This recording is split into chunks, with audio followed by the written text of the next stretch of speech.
Hey, Duraggo here, bringing you some Call of Duty Modern Warfare 3.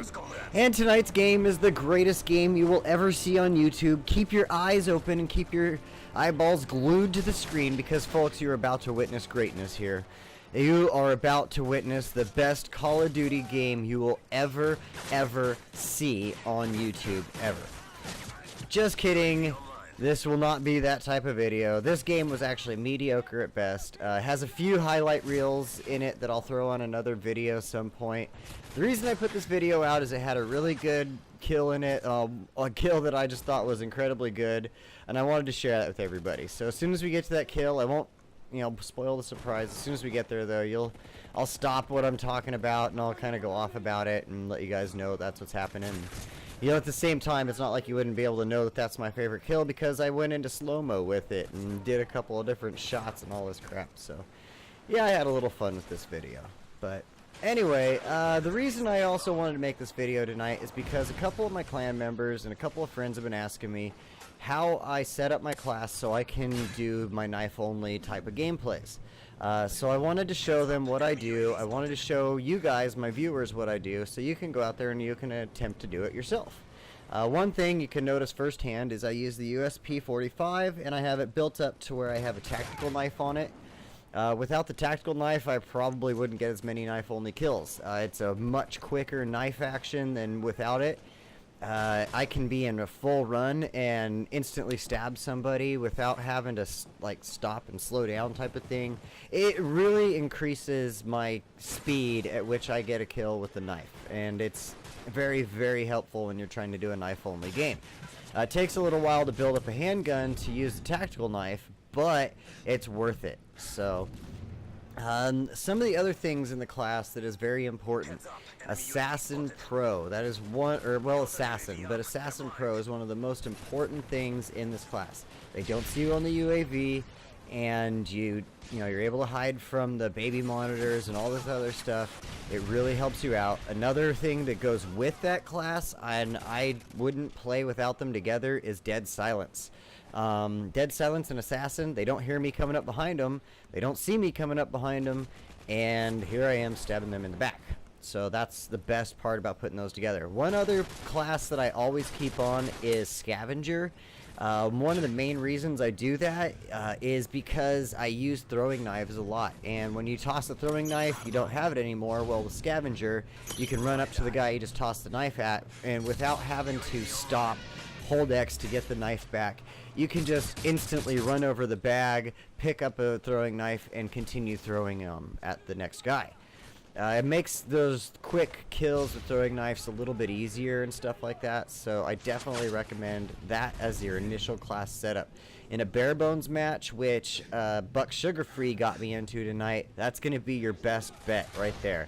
Bare bones is very difficult because me normally, without the bare bones setup, when I'm playing normally, I have, as you can see on the right side there, I have my specialty class set up. So I have Hardline, I use Blind Eye, and I use Stalker Pro. Stalker Pro helps me out moving a little bit faster when I have, the gun sticking up in the air like that. It does help out when you want to run past claymores and bouncing betties and things like that. So it has its use. It's not necessarily meant for a knifing class, but it does have its advantages, and that's why I use it. Blind Eye, why else would I have that on there other than to not be shot at by helicopters while I'm trying to sneak up behind people, right? So that's the way I like to have it set up, and I get a little used to that sometimes, and getting in bare bones, I kind of got a little lost, and I was getting shot by helicopters, getting taken out by, Predator missiles and all kinds of stuff like that, so I had to compensate for that, but trust me, getting into these different matches has taught me how to play better and better each time, so it just is a good thing to go around and play these other games, I guess, because it does help you to evolve your gameplay style. You'll see in some later games that I'm going to be posting that I do, within a matter of a couple of days, you'll see my abilities in knifing increase. You'll see me increase from what I'm doing in this current video. Within the next couple days, I'll post another knifing video, and you can see that I'm just, what my difference will be, because I'm going to be spending a few days actually taking the time and doing nothing but knife only videos here. So we'll see what happens, right? So anyway, it looks like we're going to be getting up to that kill that I was talking about in a few minutes here, but let me continue saying a few other things. Some of the things that I really like about the knife only class is it's actually a very relaxing class to use when I'm playing Modern Warfare 3. A lot of people, including myself, refer to this game as Rage Quit 3. Bobby1984 is one of the main people that refer to it as that, because this game pisses you off. It is such it's just one of those types of games where you get angry very easily. I get angry very easily with it, at least.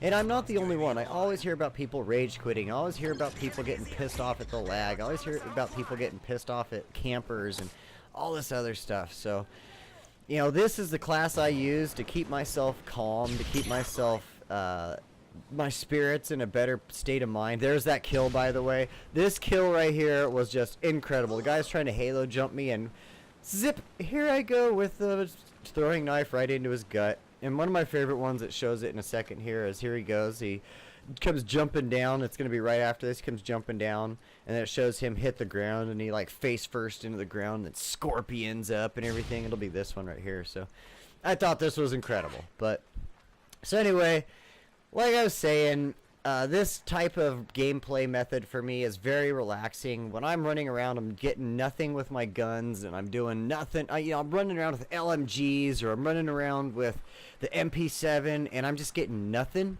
and it's getting so frustrating. I just want to strangle somebody, you know.